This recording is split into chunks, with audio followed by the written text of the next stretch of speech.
ખબરોમાં બન્યા રહેવા માટે બેલ આઇકોન દબાવો અને એબીપી અસ્મિતાને સબસ્ક્રાઇબ કરો. દ્વારકા નજીક વાવાઝોડાને લઈને પોરબંદરની બોટ ડૂબી ગઈ.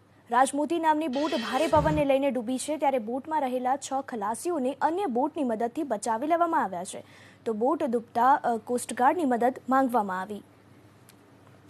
પોરબંદરમાં એક બોટ ડૂબી છે, જેમાં સવાર 6 ખલાસીઓનો આ બાદ બચાવ કરવામાં આવ્યો છે. બોટ ડૂબતા જ કોસ્ટગાર્ડની મદદ માંગવામાં આવી. રાજમોતી નામની બોટ ભારે પવનને લઈને ડૂબવાની ઘટના બની છે. બોટમાં રહેલા 6 ખલાસીઓને અન્ય બોટની મદદથી બચાવી લેવામાં આવ્યા છે, જ્યારે બોટ ડૂબતા જ કોસ્ટગાર્ડની મદદ માંગવામાં આવી છે. દ્વારકા નજીક વાવાઝોડાને લઈને પોરબંદરની બોટ ડૂબી છે.